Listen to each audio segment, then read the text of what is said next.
ಪ್ರೇಕ್ಷಕರೇ ನಮಸ್ಕಾರ. ಇವಾಗ ನಮ್ಮ ಜೊತೆ ಕೂತಿರೋದು ಶ್ರೀ ಎಚ್.ಎಸ್. ಮದನ್ ಕುಮಾರ್, ತುಮಕೂರು ಜಿಲ್ಲೆಯಿಂದ, ಚಿಕ್ಕನಾಯಕನಹಳ್ಳಿ ತಾಲೂಕು.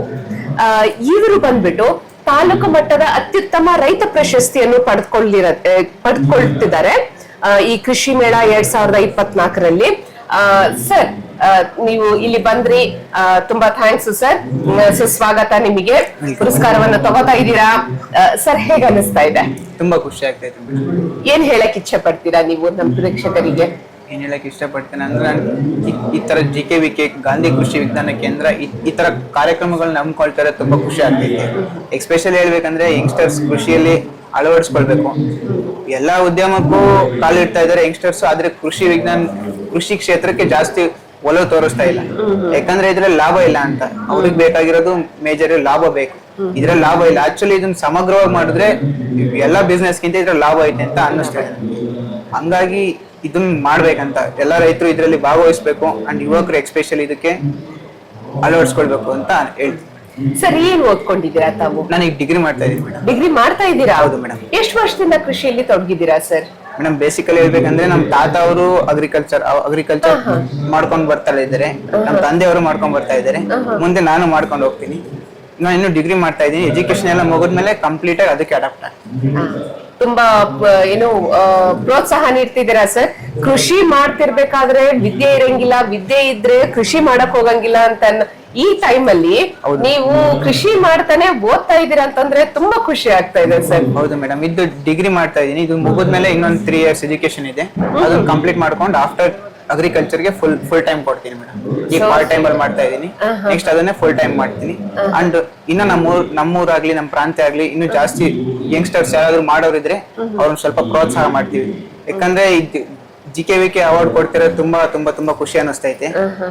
ಇದರಿಂದ ನಾವು ಇನ್ನೊಬ್ರಿಗೆ ಹೇಳಲಿಕ್ಕೆ ಎಲಿಜಿಬಲ್ ಇದೀವಿ. ಯಾಕಂದ್ರೆ ಅವಾರ್ಡ್ ತಗೊಂತಾ ಇರೋದ್ರಿಂದ ನಾವು ಇನ್ನೊಬ್ರಿಗೆ ಹೇಳಲಿಕ್ಕೆ ಎಲಿಜಿಬಲ್ ಇದೀವಿ. ತುಂಬಾ ಖುಷಿ ಅನಿಸ್ತೈತೆ. ಹೌದಾ ಸರ್? ಸರ್, ಈಗ ಕೃಷಿಯಲ್ಲಿ ಡಿಗ್ರಿ ಬೇರೆ ಮಾಡ್ತಾ ಇದ್ದೀರಾ, ಮುಂದೆ ಇನ್ನೂ ಓದ್ಬೇಕು ಅಂತಿದ್ದೀರಾ. ಈ ಕೃಷಿಯಲ್ಲಿ ಕಾಲಿಡಕ್ಕೆ ನಿಮ್ಗೆ ಪ್ರೋತ್ಸಾಹ ನೀಡಿದವ್ರು ಯಾರು? ನಿಮ್ಗೆ ಸ್ಫೂರ್ತಿಯನ್ನು ಕೊಟ್ಟವ್ರು ಯಾರು? ಮೇಡಮ್, ಸ್ಫೂರ್ತಿ ಅಂತ ಹೇಳೋದ್ಕಿಂತ ಲೈಕ್ ನಮ್ ಬೇಸಿಕಲಿ ಬ್ಯಾಕ್ ಗ್ರೌಂಡ್ ಬಂದ್ಬಿಟ್ಟು ಫಾರ್ಮಿಂಗ್ ತಾತ ಅವ್ರು ಮಾಡ್ಕೊಂಡ್ ಬಂದಿದ್ದಾರೆ, ಅಪ್ಪ ಅವ್ರು ಮಾಡ್ತಾವ್ರೆ, ನೆಕ್ಸ್ಟ್ ನಾನ್ ಮಾಡ್ತೀನಿ. ಅವ್ರು ಮಾಡ್ಕೊಂಡ್ ಬಂದಿರೋದೆಲ್ಲ ಒಂದ್ ಕ್ರಾಪ್ ಅಲ್ಲಿ ಒಂದೇ ಬೆಳೆ ಬೆಳಿಬೇಕಂತ. ನಮ್ಗೆ ಐಡಿಯಾ ಇರೋದು ಒಂದ್ ಕ್ರಾಪ್ ಅಲ್ಲಿ ಎಲ್ಲಾ ಬೆಳೆ ಬೆಳಿಬೇಕು. ಸಮಗ್ರವಾಗಿ ಮಾಡಿದ್ರೆ ಕಮರ್ಷಿಯಲಿ ಪ್ಲಸ್ ಆಗುತ್ತೆ, ಅಂಡ್ ನಮ್ ಅಗ್ರಿಕಲ್ಚರ್ಲು ಡೆವಲಪ್ ಆಗ್ಬೋದಂತ ನನ್ಗಿರೋದು. ಹಂಗಾಗಿ ಸಮಗ್ರವಾಗಿ ಏನಾದ್ರು ಮಾಡ್ಬೇಕಂತ ಡಿಫ್ರೆಂಟ್ ಆಗಿ. ಈಗ ಸಮಗ್ರ ಕೃಷಿಯ ಬಗ್ಗೆ ಹೇಳ್ತಾ ಇದ್ದೀರಾ ನೀವು. ತಮ್ಗೆ ಇದ್ರ ಬಗ್ಗೆ ಎಲ್ಲ ಮಾಹಿತಿ ಯಾವ ಕಡೆಯಿಂದ ಸಿಗ್ತಾ ಇದೆ ಸರ್? ಇತ್ತೀಚಿನ ದಿನಗಳಲ್ಲಿ ಸೋಷಿಯಲ್ ಮೀಡಿಯಾ ತುಂಬಾ ಮುಂದುವರೆದಿದೆ. ಸೋಷಿಯಲ್ ಮೀಡಿಯಾದಲ್ಲಿ ತುಂಬಾ ಇನ್ಫಾರ್ಮೇಶನ್ ಸಿಗುತ್ತೆ. ಮತ್ತೆ ನಮ್ ಎಸ್ಪೆಷಲಿ ಹೇಳ್ಬೇಕಂದ್ರೆ ನಮ್ ಚಿಕ್ಕನಾಯಕನಹಳ್ಳಿ ತಾಲೂಕಲ್ಲಿ ಶಿವರಾಜ್ ಅಂತ ಸಹಾಯಕ ನಿರ್ದೇಶಕರು, ಕೃಷಿ ಸಹಾಯಕ ನಿರ್ದೇಶಕರು, ಅವ್ರ ಇದ್ರ ಬಗ್ಗೆ ತುಂಬಾ ಗೈಡ್ಲೈನ್ಸ್ ನೀಡ್ತಾರೆ. ಫಂಕ್ಷನ್ಸ್ ಇದ್ದಾಗೆಲ್ಲ ಇನ್ಫಾರ್ಮ್ ಮಾಡ್ತಾರೆ. ಸ್ಪೆಷಲ್ ಥ್ಯಾಂಕ್ಸ್ ಅವ್ರಿಗೆ ಈ ಸಂದರ್ಭದಲ್ಲಿ ಹೇಳಲಿಕ್ಕೆ ಇಷ್ಟಪಡ್ತೀನಿ. ಇಲಾಖೆಯಿಂದ ತಮಗೆ ಮಾಹಿತಿಯನ್ನು ಬರ್ತಾ ಇದೆ ಸರ್. ಕೃಷಿ ವಿಶ್ವವಿದ್ಯಾನಿಲಯ ಆಯ್ತು, ಕೃಷಿ ವಿಜ್ಞಾನ ಕೇಂದ್ರ ಆಯ್ತು, ಅದರಿಂದ ನಿಮ್ಗೆ ಯಾವ ಮಟ್ಟಿಗೆ ಸಪೋರ್ಟ್ ಸಿಗ್ತಾ ಇದೆ? ಈಗ ನನಗೆ ಅವಾರ್ಡ್ ಕೊಡ್ತಾ ಇರೋದೇ ದೊಡ್ಡ ಸಪೋರ್ಟ್. ಈಗ ಅವಾರ್ಡ್ ಕೊಡ್ತಾ ಇರೋದೇ ಅವ್ರು ನನಗೆ ದೊಡ್ಡ ಸಪೋರ್ಟ್ ಅಂತಾನೆ ಹೇಳ್ಬೋದು. ಯಾಕಂದ್ರೆ ನಾನು ಇನ್ನೊಬ್ರಿಗೆ ಹೇಳಲಿಕ್ಕೆ ಒಂದ್ ಮಾದರಿ ಆಗ್ಬೋದು ಈ ಅವಾರ್ಡ್ ಇಂದ. ಈಗ ಕೃಷಿ ವಿಜ್ಞಾನ ಕೇಂದ್ರ ಬಗ್ಗೆ ಏನು ಹೇಳಕ್ ಇಚ್ಛೆ ಪಡ್ತೀರಾ ನೀವು? ಅಂದ್ರೆ ಮಾಹಿತಿ ಎಲ್ಲ ಕೊಡೋದ್ರಲ್ಲಿ ಕೃಷಿ ವಿಜ್ಞಾನ ಕೇಂದ್ರ ತುಂಬಾ ಮುಂದೆ ಬಂದಿದೆ. ಸೊ ರೈತರಿಗೆ ತುಂಬಾನೇ ಹೆಲ್ಪ್ ಆಗ್ತಾ ಇದೆ ಅದರಿಂದ. ಸೊ ತಾವು ಏನು ಹೇಳಕ್ ಇಷ್ಟ ಪಡ್ತೀರಾ ಇದ್ರ ಬಗ್ಗೆ? ಆಕ್ಚುಲಿ ಇದು ಕೃಷಿ ವಿಜ್ಞಾನ ಕೇಂದ್ರ ಇದಕ್ಕೆ ಈ ಟೈಮಲ್ಲಿ ಇದು ಕೃಷಿ ಮೇಳ ಮಾಡೋ ಟೈಮಲ್ಲಿ ಎಲ್ಲಾ ರೈತರು ಆಗ್ಲಿ, ಅವ್ರ ಮಕ್ಕಳು ಆಗ್ಲಿ, ಫಾರ್ಮರ್ಸ್ ಆಗ್ಲಿ, ಎಲ್ಲರೂ ಫ್ಯಾಮಿಲಿ ಸಮೇತ ಬಂದು ಭಾಗವಹಿಸ್ಬೇಕು.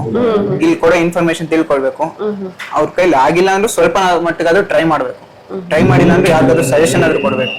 ಇದರಿಂದ ಸ್ವಲ್ಪ ಕೃಷಿಯಲ್ಲಿ ಇನ್ನು ಡೆವಲಪ್ ಆಗ್ಬೇಕು. ಇನ್ನು ಸ್ವಲ್ಪ ಕಾಣ್ತಾ ಇದೆ. ಇದರಿಂದ ಇನ್ಫಾರ್ಮೇಶನ್ ತಿಳ್ಕೊಂಡೋಗಿ ಇನ್ನು ಅಪ್ಡೇಟ್ ಆದ್ರೂ ಮಾಡಬಹುದು.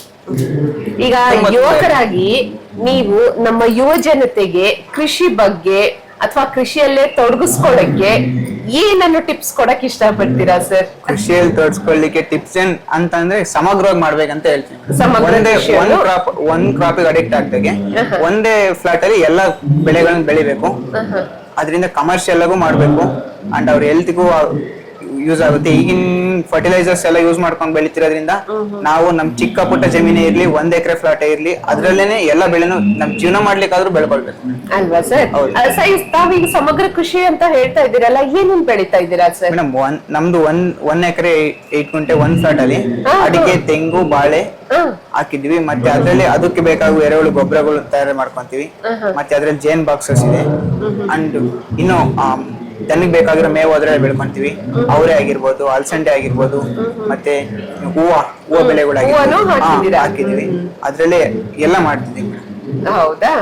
ಒಳ್ಳೇದು ಸರ್, ತುಂಬಾ ಖುಷಿ ಆಯ್ತು. ತಮ್ಮಂತ ಯುವಕರು ಕೃಷಿಯಲ್ಲಿ ಇಷ್ಟೊಂದು ಮುಂದುವರೆದಿದ್ದೀರಾ, ತುಂಬಾನೇ ಖುಷಿ ತರೋ ವಿಚಾರ ಸರ್. ತಮಗೆ ಅವಾರ್ಡ್ ಸಿಗ್ತಾ ಇರೋದಕ್ಕೆ ತುಂಬಾ ತುಂಬಾ ಶುಭಾಶಯಗಳು. ಇಲ್ಲಿ ಬಂದ್ರಿ, ತಮ್ಮ ಅಮೂಲ್ಯವಾದ ಸಮಯನ ನಮ್ಗೆ ಕೊಟ್ರಿ, ತುಂಬಾ ತುಂಬಾ ಧನ್ಯವಾದಗಳು. ಈ ಸಂದರ್ಭದಲ್ಲಿ 1 ಮಿನಿಟ್ ಮಾತಾಡಿ. ದಯವಿಟ್ಟು ಸರ್, ದಯವಿಟ್ಟು ಹೇಳಿ.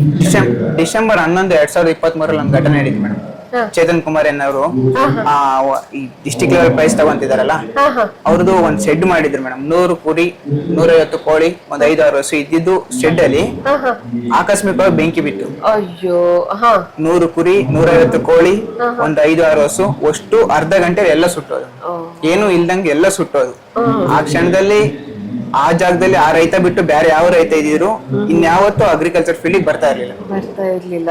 ಅದು ಆ ಜಾಗದಲ್ಲಿ ಆಗಿದ್ದನ್ನ ತಲೆ ಕೆಡ್ಸ್ಕೊಳ್ದಲ್ಲಿ ಇದೇ ಜಾಗದಲ್ಲಿ ಏನಾದ್ರು ಮಾಡ್ಬೇಕಂತ ಮತ್ತೆ ಅವರು ಒಂದು 2 ಮಂತ್ಸ್ 3 ಮಂತ್ಸ್ ಒಳಗಡೆ ಮತ್ತೆ ಒಂದ್ 40-50 ಕುರಿ, ಕೋಳಿ, ಹಸು ಮತ್ತೆ ಅದೇ ಶೆಡ್ ನಿರ್ಮಾಣ ಮಾಡಿ ಮತ್ತೆ ಡಿಸ್ಟ್ರಿಕ್ಟ್ ಲೆವೆಲ್ ಪ್ರೈಸ್ ಆಯ್ಕೆ ಆಗಿದ್ದಾರೆ ಅವರೇ ಚೇತನ್ ಕುಮಾರ್. ಖುಷಿ ಆಯ್ತು ಸರ್. ಚೇತನ್ ಕುಮಾರ್ ಅವ್ರಿಗೆ ತುಂಬಾ ತುಂಬಾ ಶುಭಾಶಯಗಳು. ಯಾರು ಇದ್ರು ಮತ್ತೆ ಮಾಡ್ತಿರ್ಲಿಲ್ಲ. ಇನ್ಸ್ಪಿರೇಷನ್, ಅವರೇ ಇನ್ಸ್ಪಿರೇಷನ್ ಅನ್ಬೇಕು ನಿಮ್ಮ ಹಳ್ಳಿಯಲ್ಲಿ ಎಲ್ಲ ಯುವಕರಿಗೂ. ದಯವಿಟ್ಟು ಪ್ರೇಕ್ಷಕರೇ ದಯವಿಟ್ಟು ಗಮನಿಸಬೇಕು. ಚೇತನ್ ಕುಮಾರ್ ಅವ್ರಿಗೆ ನಮ್ಮ ಸ್ಪೆಷಲ್ ಅಭಿನಂದನೆಗಳು ವಿಶ್ವವಿದ್ಯಾನಿಲಯದಿಂದ. ನಮ್ಗೆ ಗೊತ್ತಾಗ್ಲಿಲ್ಲ, ಚೇತನ್ ಕುಮಾರ್ ಅವ್ರ ಜೊತೆ ಮಾತಾಡ್ಬೇಕಾದ್ರೆ ನಮ್ಗೆ ಈ ಇನ್ಸಿಡೆಂಟ್ ಆಗಿದೆ ಅಂತ ಗೊತ್ತಾಗ್ಲಿಲ್ಲ, ತಮ್ಮ ಮೂಲಕ ಗೊತ್ತಾಯ್ತು. ತುಂಬಾ ಧನ್ಯವಾದಗಳು. ಪ್ರೇಕ್ಷಕರಿಗೆ ಇನ್ನೊಂದ್ಸಲ ನಾವು ಹೇಳ್ತೀವಂತೆ.